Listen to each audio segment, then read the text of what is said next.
ones that looked the oldest were roofed with stone slabs. Others of more recent date were covered with tiles that had either weathered to a faded pink or else to a yellowish gold colour. To prevent them being whisked away by some freak wind, stones the size and shape of footballs were disposed along their outer edges in what looked like a rather dangerous fashion for anyone standing below if one of them rolled off. As soon as we had taken all this in, without even seeing the interior, we both knew that this was the house we had been looking for, and this was the house we would have to have if we were ever going to have one at all. The first door we came to had an orange tree growing up a wall to one side of it.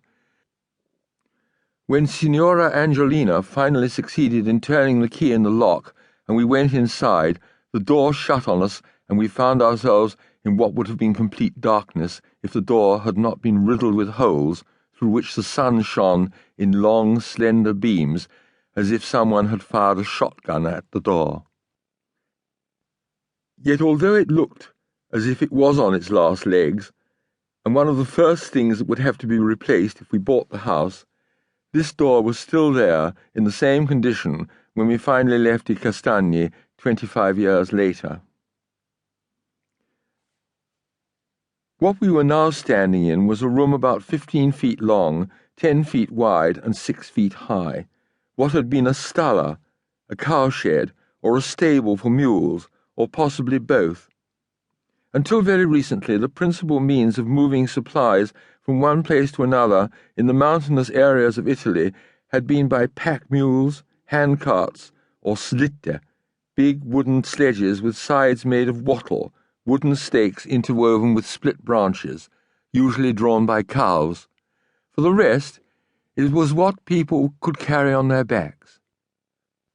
A few years before we arrived, the asphalt road had not existed.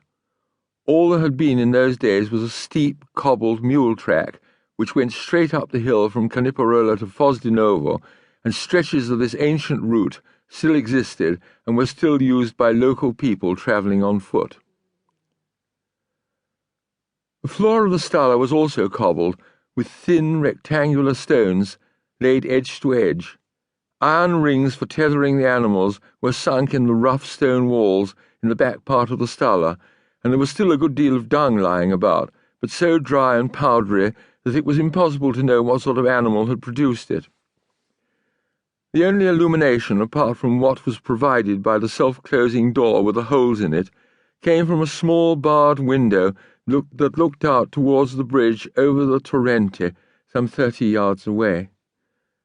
Overhead, a trap-door with a ladder opened up into a room which had been a fianile, a hayloft.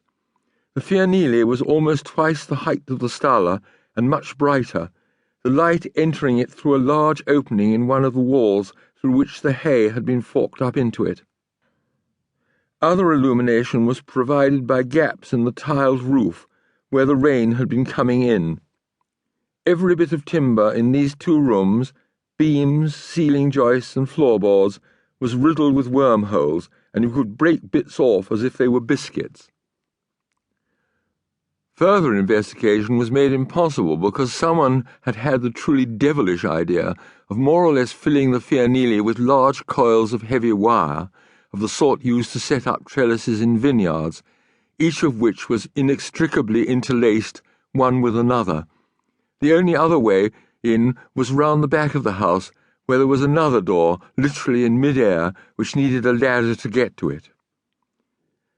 Meanwhile, as we were taking all this ruin in, lizards, no doubt deluded by the mild November weather into thinking spring had come, or was it still summer, scuttled about upside down on the tiled roof, through which daylight was only too visible. Looking at it, I felt that one of us would only have to emit one really hefty sneeze to bring the whole lot, beams, floorboards, ceiling tiles, joists, roof tiles, and all, down about our heads. On one beam there was the skin cast by an adder. Every year, even when the beams were put in order, the adder, or one of its descendants, continued to shed its skin in the same place. If the first two rooms were like this, what on earth would the others be like?